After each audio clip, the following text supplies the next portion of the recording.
Boa tarde, bem-vindo e bem-vinda. Quando chegares, estou a ver aí alguém, não sei se consigo ver quem. Mais uma vez, muito bem-vindo e muito bem-vindo a esta transmissão. É uma transmissão sobre propósito de vida, mais um dos ângulos em que estamos a trabalhar propósito de vida, em que estamos a tratar propósito de vida. Pode não ser completamente claro pelo título Investigação Aplicada.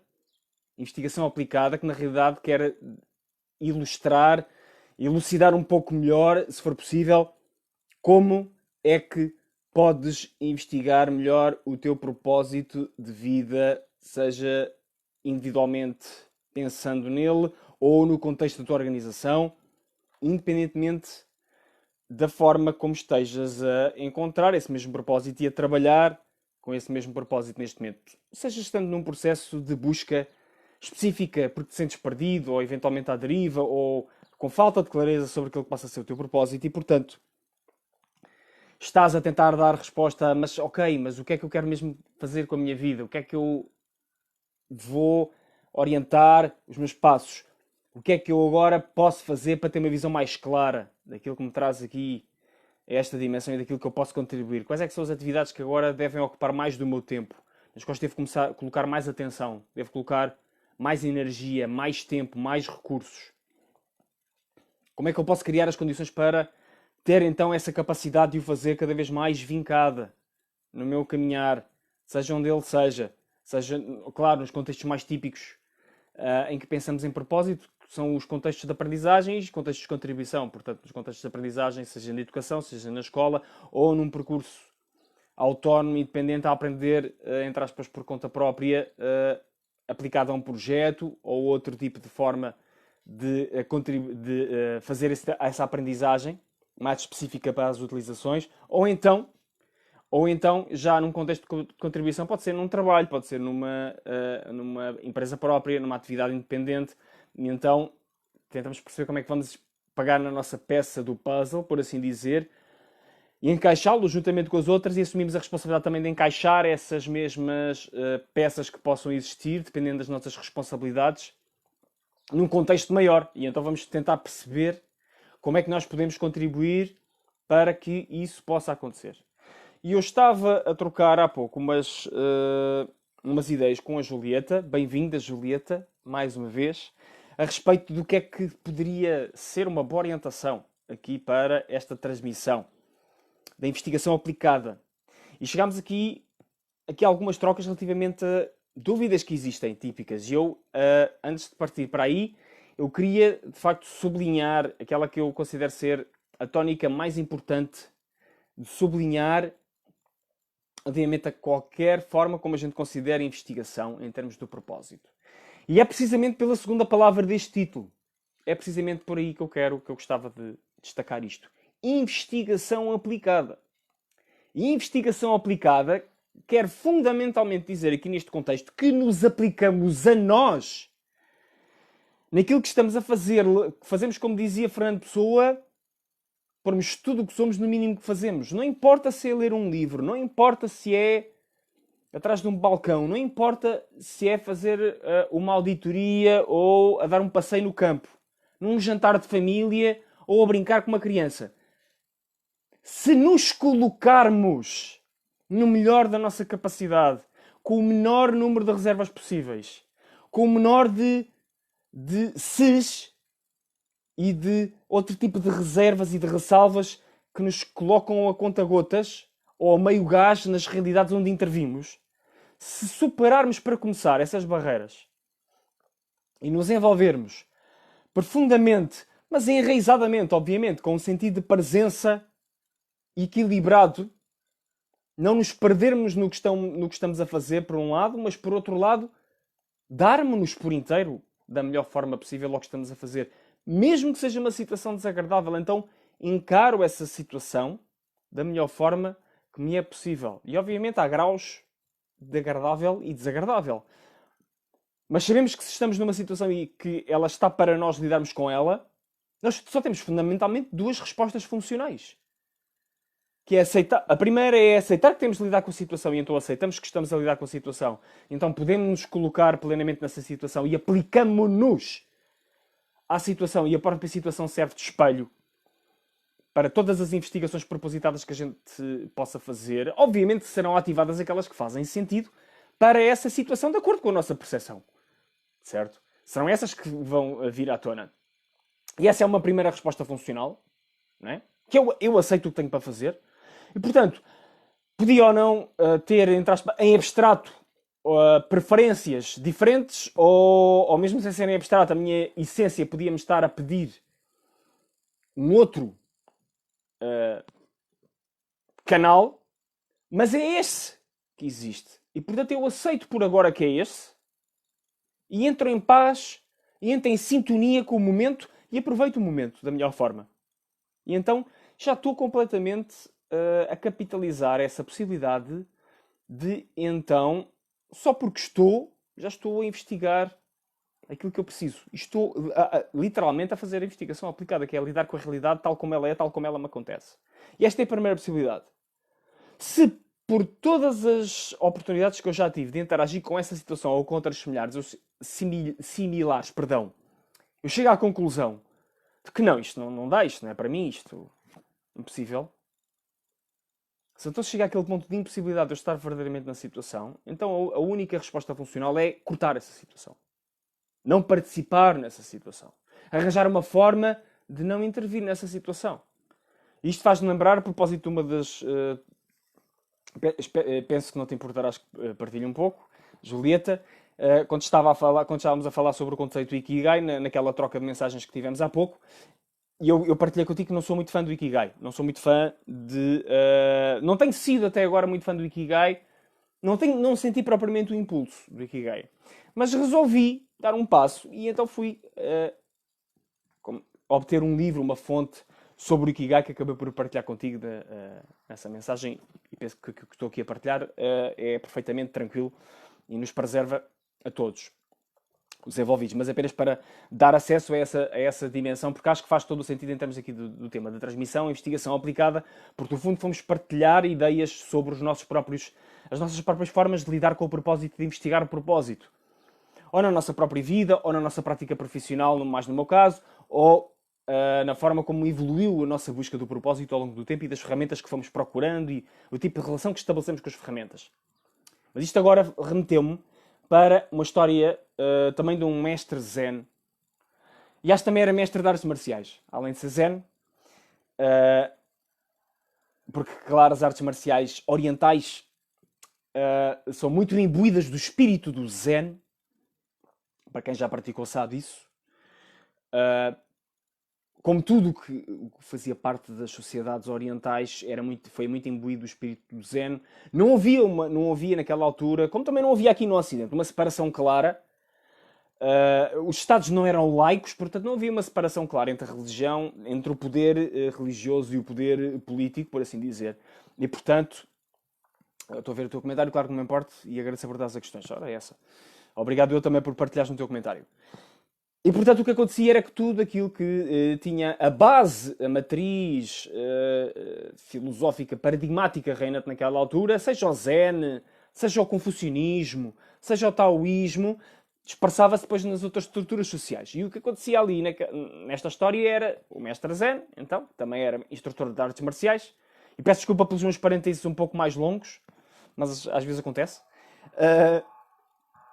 Chega-se ao pé de um estudante e, sem avisar, pau! Vai-lhe com um pau. Meu Deus! O mestre bateu-me com o pau. E isto, obviamente, era muito comum nas aulas de artes marciais, um pouco por todo o Oriente e não só. E então o mestre pergunta-lhe, agora se respondes, levas outra vez. Se não respondes, levas outra vez. E o estudante, já era um estudante avançado, ficou 1 ou 2 segundos petrificado, mas depois imediatamente saiu da sala. Imediatamente não disse mais nada, saiu da sala. Saiu da sala. E passou no teste do mestre Zen. Era exatamente essa a resposta. Numa situação em que não se pode vencer, percebe-se que não se pode vencer jogando o jogo, não se joga o jogo. Sai-se do jogo. Portanto, esta pode ser a outra alternativa se tu sentes que a vida te está a dar com o pau recorrentemente, que já deste várias voltas ao prisma, que já deste várias voltas à situação, de como interagir com a situação. Não é uma situação esporádica, não é uma situação que a vida te obriga a estar. E tu percebes que, de facto, recorrentemente é esse o padrão de levares com o pau e não estás mais para isso, falando de uma forma agora mais coloquial. Então, percebes que pode ser essa a solução. Portanto, temos aqui dois polos. Ou a da aceitação total, encarar e estar completamente na situação, ou simplesmente não estar na situação porque percebemos que não é funcional, que não serve o nosso melhor e que não é aquilo que precisamos para continuar a avançar. E, portanto, aqui na questão da investigação aplicada é isto. Há lições que nós só podemos, de facto, receber e perceber verdadeiramente no terreno e a lidar com a realidade. E a investigação aplicada acaba por ser, de certa forma, uma redundância. Porque, na realidade, se nós formos a pensar no fecho do ciclo de uma investigação, uma verdadeira investigação, por definição, é aplicada. Não é? Nós não podemos produzir ciência que não seja experimental. Portanto, certo? Nós não podemos produzir antropologia, por exemplo, no gabinete. Agora, ocorre uma antropologia que é uma ciência particularmente veiculada à evolução humana e, portanto, digamos, o braço mundano das investigações mais filosóficas e transcendentais associadas ao desenvolvimento da humanidade, não é? Por exemplo, nós conseguimos, sem os ensinamentos antropológicos, é mais difícil para as nossas mentes modernas aceitarmos que a humanidade continua em evolução ao longo de milhões de anos e que fenómenos que nós não vemos produziram, tanto quanto se percebe e tanto quanto se sabe, manifestações diferentes da nossa espécie ao longo de milhares de milhões de anos, certo? E se não fosse graças à antropologia, se calhar muitos de nós achávamos que eram só teses e teorias religiosas partilhadas pelos hindus ou partilhadas pelos cabalistas ou pelos teósofos ou por outras correntes do pensamento humano que se dedicaram a derivar lições a partir das explorações transcendentais, certo? Mas nós olhamos para os ensinamentos dos antropólogos e eles mostram-nos isso mesmo. Eles até há representações muito concretas, com base nas relíquias que encontraram, nos restos mortais que encontraram, dessas diferentes raças humanas. E então nós conseguimos aceitar com mais clareza, ok, sim, faz sentido. Então, se haviam australopitecos há não sei quantos milhares de anos, porque é que não pode haver uma outra espécie humana há alguns milhares de anos para a frente? É possível. E sabemos que o tooling, ou que as ferramentas constroem o homem constrói as ferramentas que por sua vez o constroem ele, e há uma dança, há uma dialética que existe entre o homem e a ferramenta que o faz e o tem feito progredir ao longo da humanidade, e que a própria linguagem é uma ferramenta e considera-se no conhecimento científico convencional atual que foi a ferramenta que expandiu as nossas capacidades de conexão e desconexão também. Conexão a um nível mais superficial da comunicação verbal, na imediata, mas desconexão a um nível mais profundo da leitura dos sinais e de algumas teses telepáticas da forma como os seres humanos comunicavam em etapas mais preliminares do seu desenvolvimento.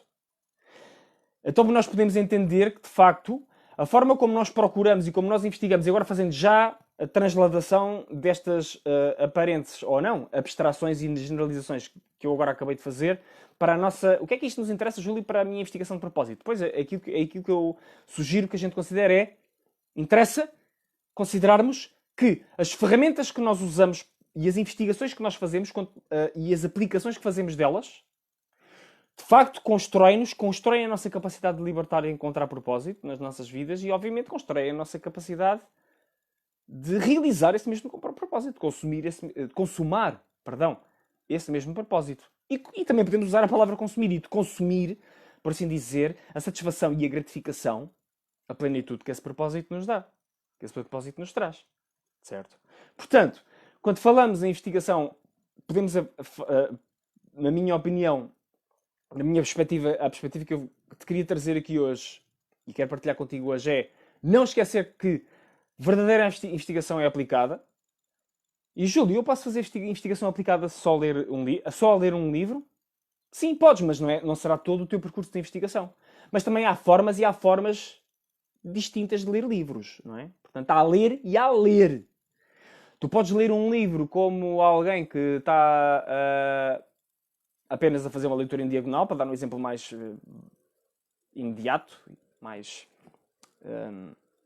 superficial. Podes pegar no livro na livraria e estás a ler o livro para tomar uma decisão de compra, ou podes chegar a casa e ler o livro, deitado na tua cama, e já estás a ter um tipo de experiência de leitura do livro e já estás a ter um tipo de envolvimento com o livro. Certo?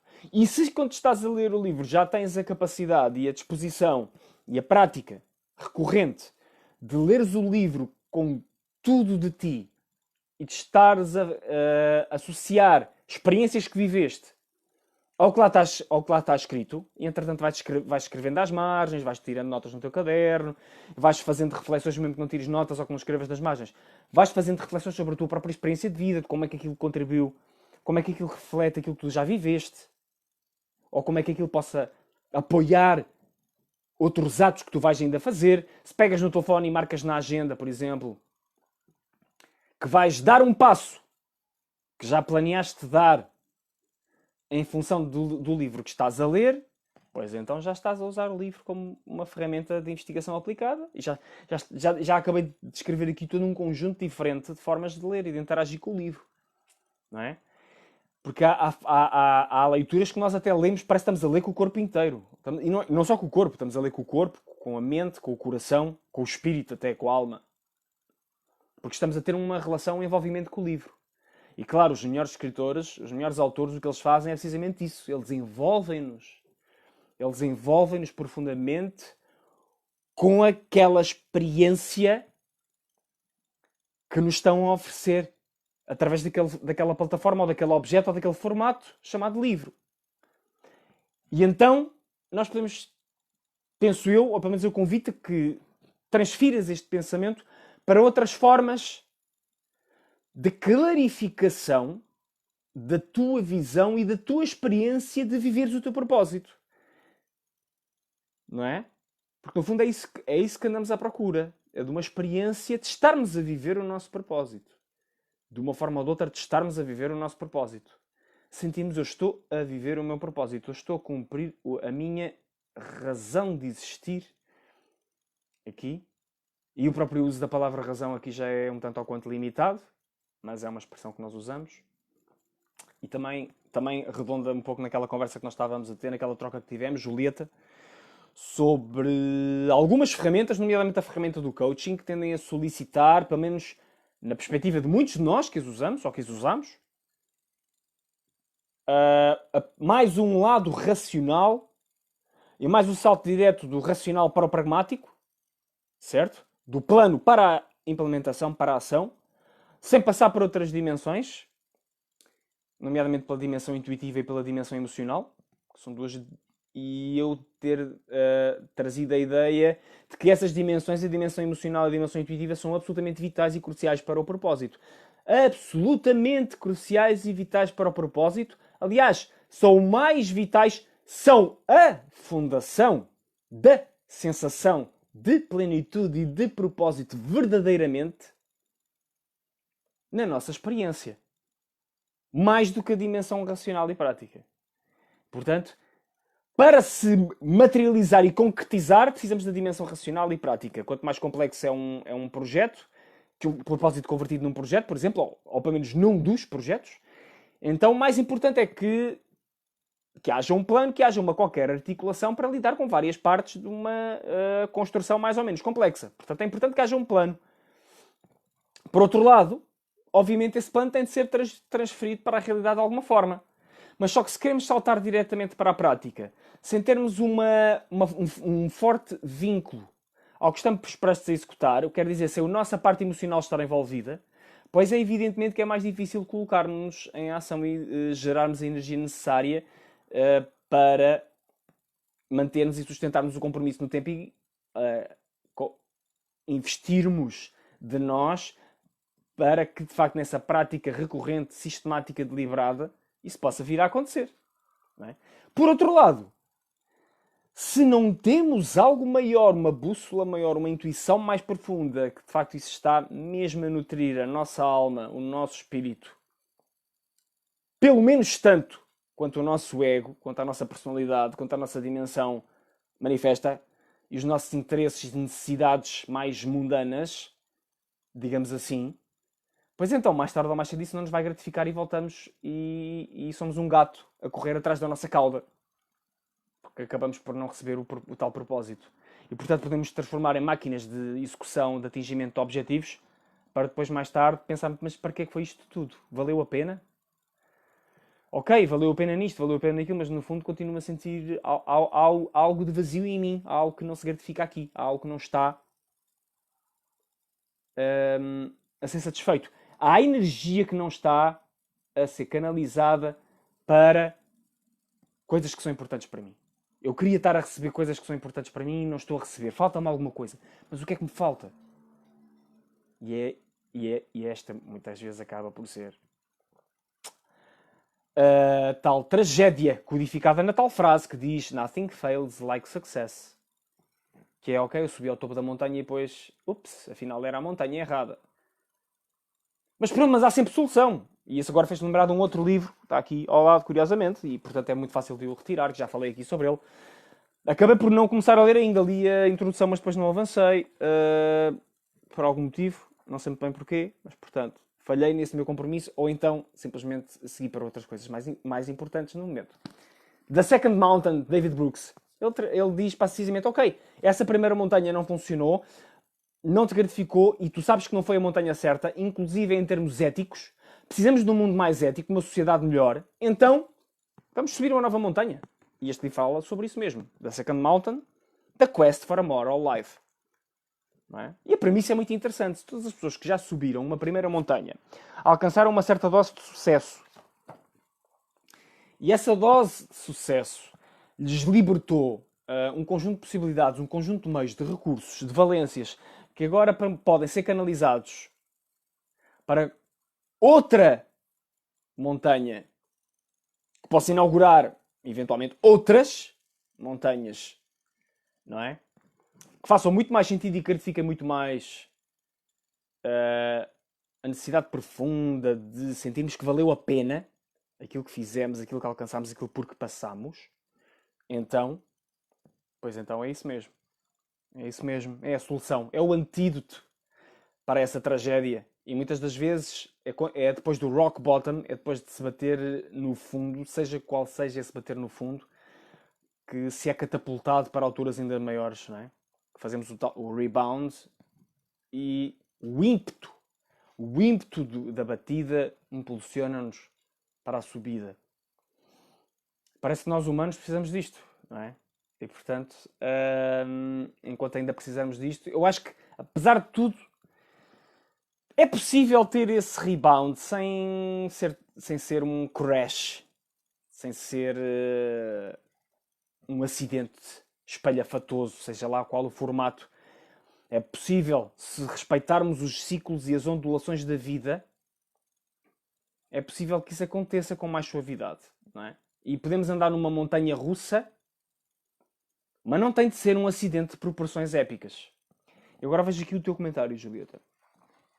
Sem a intuição e a carga emocional, ainda mais, o nível espiritual, se o deixarmos tomar parte no nosso propósito, acho que se torna bastante difícil ultrapassar a rejeição, desilusão, ter de ajustar os planos iniciais à realidade em que nos encontramos, entre outros obstáculos. Sem margem para dúvidas.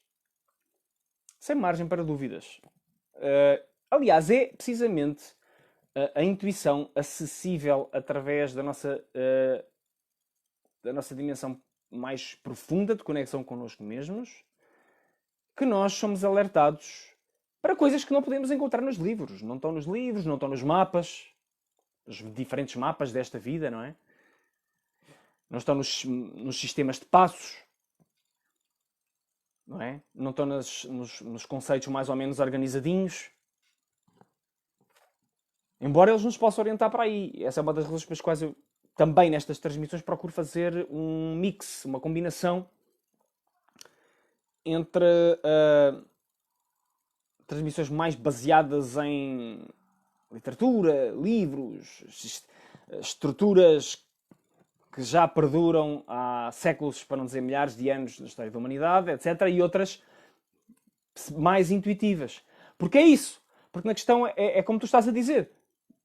E porque para cada um de nós a jornada é de facto única e não podemos esperar que ela se vá conformar com um livro, com um manual ou até com um plano que a gente tenha feito. E, na realidade, um livro ou um manual é uma forma de plano. E, na verdade, é um plano que o autor fez para nos ajudar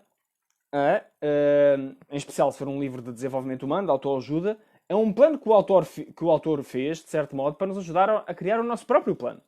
Portanto, nesta concepção, um livro de autoajuda é um metaplano. Não é? É o plano do plano. É um plano para o plano. Um plano para os nossos planos. Para as nossas ajudas. Para as nossas ajudas, sim, pode ser para as nossas ajudas. Para tudo aquilo que nos possa fazer entrar em ação. E, portanto, aqui... E aí, só depois de termos isto mais claro, esta noção bem clara de que a investigação aplicada é colocarmos tudo de nós, a razão, a emoção, a intuição, a praticalidade, a ação, a experiência, na realidade tal como ela está a ser solicitada por nós. E claro, pode passar por ler um livro, mas pode passar por, em vez de ler o livro, ter aquela conversa que sabemos que deve ser tida com aquela pessoa com quem precisamos de falar. Certo? Ou atender aquele telefonema imprevisto que agora acho que vai criar aqui alguma perturbação na minha rotina, mas por outro lado também pode dar a oportunidade de resolver ou desbloquear qualquer coisa e que eu posso fazer isso agora em vez de adiar. Não é?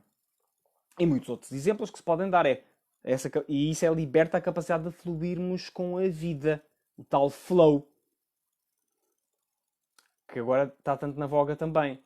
Essa capacidade de fluirmos com a vida convoca tudo de nós. Obviamente convoca, consoante os momentos e as circunstâncias, convoca partes distintas.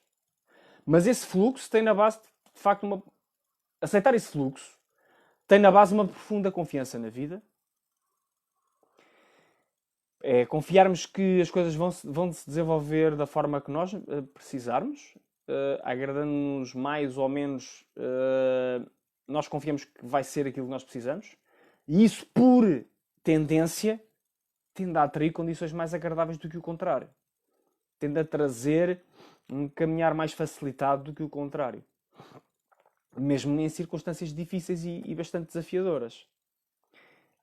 E aliás, eu penso que é isso que fica patente, por exemplo, da leitura de livros como O Homem em Busca de um Sentido, de Viktor Frankl. Precisamente o fundador da logoterapia. A terapia do significado, que basicamente é o que nos diz que gera-nos cura psíquica através da geração de significado para as coisas que nos aconteceram e para aquilo que ainda nos pode acontecer. Não é?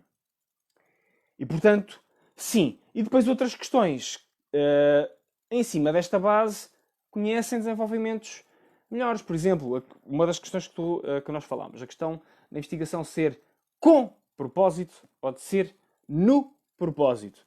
E a investigação, como tu identificaste, esta diferenciação foste tu que fizeste, Julieta. Só para que fique aqui claro para quem está a ver também. Não é da minha autoria, foi tua. Com propósito, a partir de eu interpretei ou interpreto como já conhecedor ou já ciente de uma orientação profunda que quero dar à minha vida, então estou a perceber como é que posso consumar, realizar, concretizar essa visão. Portanto, já tenho essa visão e estou a tentar manter o propósito presente em tudo o que eu faço para concretizar essa visão, para viver essa visão em tudo o que faço. Não me desconectar da visão enquanto estou em ação, por exemplo. E então eu vou entendendo e encontrando as tais ferramentas, os tais métodos mais apropriados, indo além da razão, lá está, confiando na minha intuição, nos meus instintos, sobre o que é que de facto pode funcionar melhor para mim em função da minha própria natureza, em função da minha constituição, em função das minhas naturais tendências, inclinações e interesses. Certo? E se eu próprio não tenho essas soluções, posso pensar, ok, onde é que é possível, onde é que é mais provável que eu encontre fontes e referências que adiram essas inclinações e esses interesses. Que pessoas é que eu sinto que são mais parecidas comigo, por exemplo, e que eu posso encontrar bons conselhos ou boas sugestões nelas. Epá, mas eu não conheço ninguém assim. Ok, mas então aí pessoas, entre aspas, celebridades, ou sem aspas, pessoas que de facto têm celebridade, que de facto reflitam alguma dimensão de mim que está a querer expressar-se. Será que eu posso ler alguma coisa escrita por elas? Algum curso que elas tenham dado? Ou então já não estão vivas? Será que há alguma biografia que foi escrita por elas? E aqui é onde eu acho que funciona muito bem encontrar algumas ciências ancestrais que nos podem ajudar a entender alguns pontos de contacto entre nós e essas pessoas. Por exemplo, a astrologia. E porquê? Porque através da consideração dos mapas astrais, nós podemos sentir que há de facto pontos e aspectos de ressonância que justificam, ou que pelo menos sinalizam, melhor dizendo até, um interesse ou uma intuição de aproximação que nós temos por uma determinada figura. Porque é que eu me sinto influenciado pelo Martin Luther King, ou porque é que me sinto mais atraído pelo John F. Kennedy, de uma forma mais profunda, além de ser só algo que se diz e que se fala. Certo? E eu, por acaso, consigo dar respostas para estas duas pessoas em função destas ferramentas da ciência tradicional. No caso, por exemplo, do John F. Kennedy, há um aspecto entre Júpiter e Lua que é coincidente entre o meu mapa e o mapa dele, e são aspectos importantes em termos daquilo que são algumas faculdades, independentemente de eu não me estou a comparar a Kennedy, mas as faculdades existentes a nível da comunicação e de ter o interesse do bem comum em causa. E a forma como isso se reflete nas preocupações subconscientes com o bem comum e com a totalidade dos seres, por assim dizer, não é? E que pode não ser a totalidade dos seres, dependendo da perspectiva da pessoa, dependendo do seu nível de consciência, pode ser algo além de si mesmo, pode ser só a sua família, pode ser o seu bairro, pode ser, mas é algo além do próprio, não é? E, por exemplo, o Martin Luther King descobriu que tem o mesmo tipo de enneagrama que o meu. O mesmo tipo de enneagrama, o mesmo tipo de asa, se não estou em erro. E, portanto, isto foram justificações que ajudaram a entender porque que algumas ideias e algumas formas de lidar com experiências nas quais eu me revejo naquelas figuras fazem sentido para mim. E estou aqui a sugerir-te, então, uma estratégia de modelagem, uma estratégia de investigação de modelagem que vais mais fundo, aos fundamentos, do porquê que uma coisa te faz sentido de uma determinada forma. E há muitas outras estratégias que pode usar. Obviamente a estratégia da sincronicidade é a estratégia experiencial mais abordada no desenvolvimento humano. Vais andar, tens uma intuição, ou vais andar ou estás, simplesmente. Há um sinal qualquer do universo que usa para comunicar contigo, uma frase de uma pessoa, um spot publicitário a passar na televisão, uma página de um livro que abres ao acaso e lês lá uma palavra ou uma frase, ou uma passagem que te remete para algo que tu tens de ir encontrar. Tudo isto são formas de ativar, então, essa investigação aplicada de uma forma significativa que faz mesmo sentido para ti. Não é? Para uma pessoa que tem a tendência e é profissional da área e procura fazer concepções mais profundas e procura levar as coisas mais à frente, eu dei um exemplo de uma estratégia que eu uso para desbloquear referências. E obviamente já implica algum conhecimento prévio. E implica sincronicidade também. Como é que eu descobri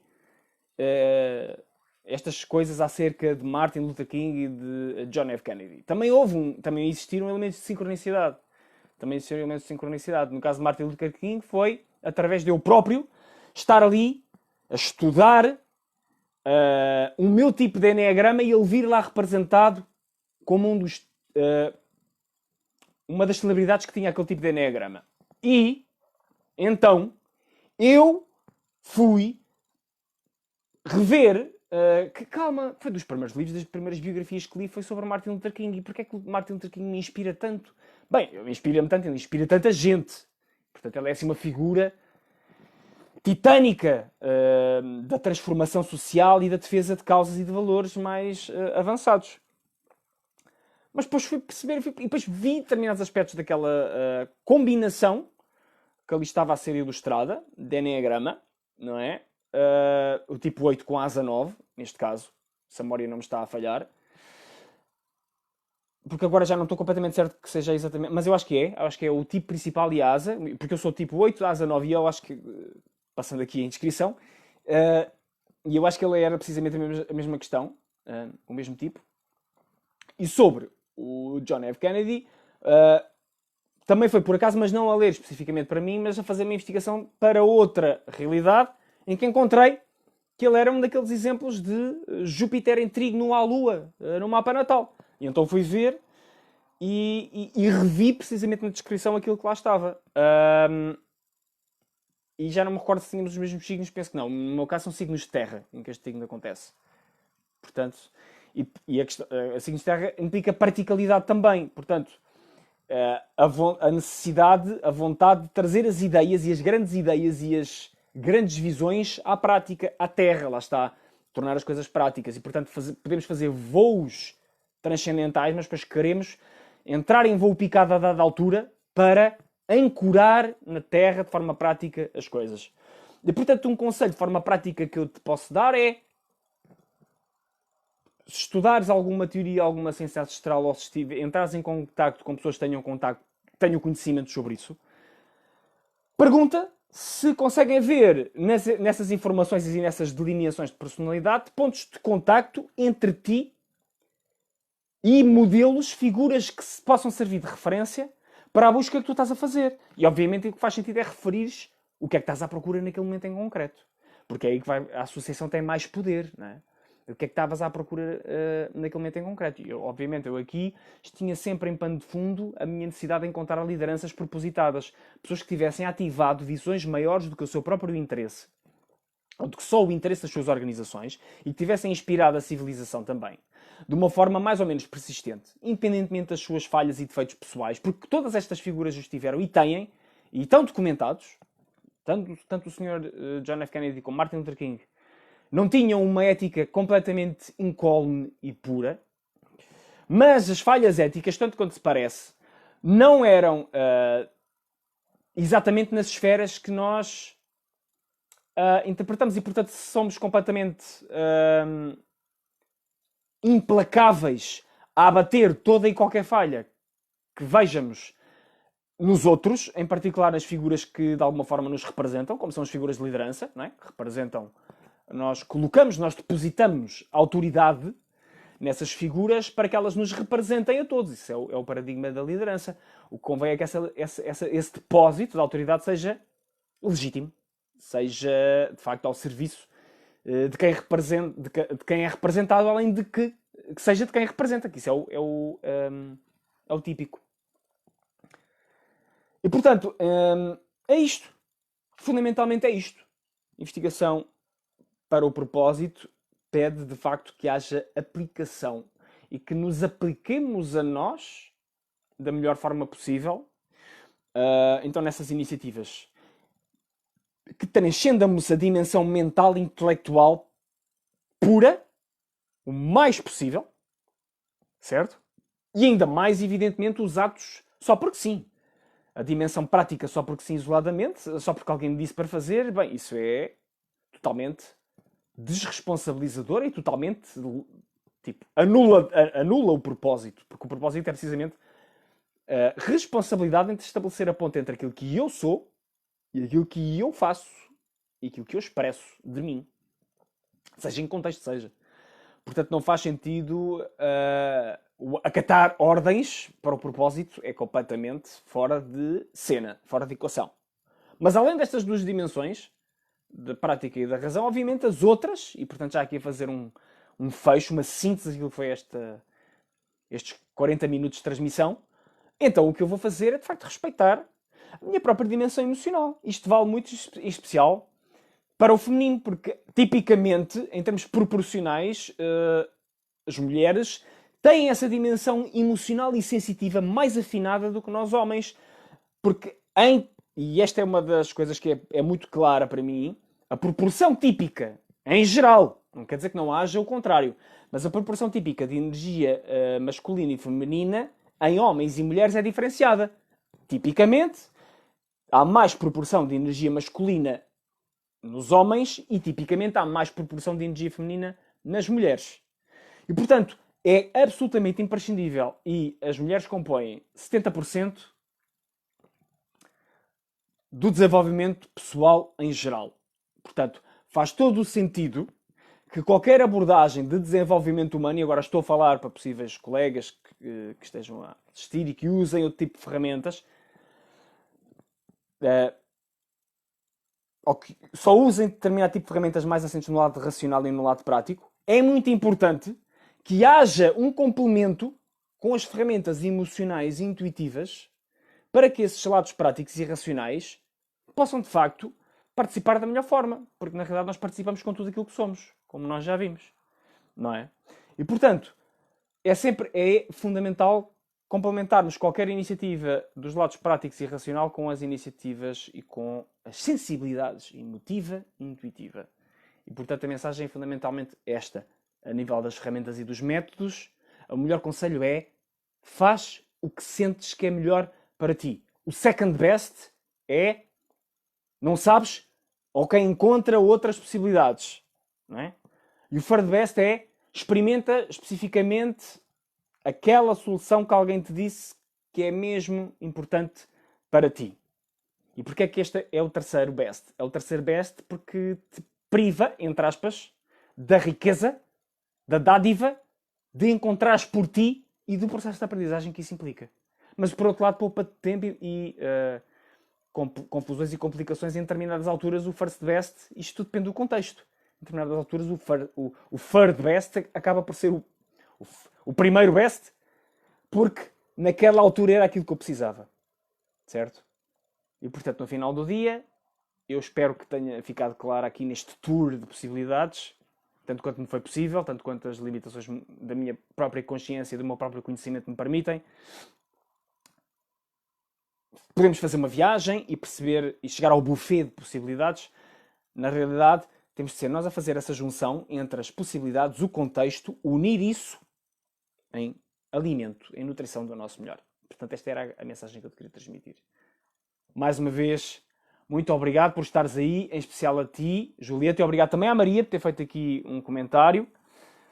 Podem participar, por favor, participem com todos os vossos comentários, são sempre bem-vindos, e comentários, questões, todo o tipo de participação é bem-vinda, obviamente, aquelas que vêm por bem e com um intuito positivo e construtivo. As outras não têm aqui lugar, tolerância não é rebaldaria, felizmente não houve ainda experiências que tivesse de haver. Houve uma ou outra situação, mas nada de grave, que tivesse de haver uma tomada de posição assim mais firme, e espero que não venha a acontecer. Se acontecer, cá estaremos preparados para lidar com o que vier. Seja como seja, o melhor agora é que vás de fim de semana bem, que tenhas um bom final de dia e deixa assentar e aproveita o fim de semana para pensar se queres ativar então novas expressões de investigação propositada, precisamente aquelas que alimentam o melhor de quem tu és. Beijinhos e abraços. Bom fim de semana.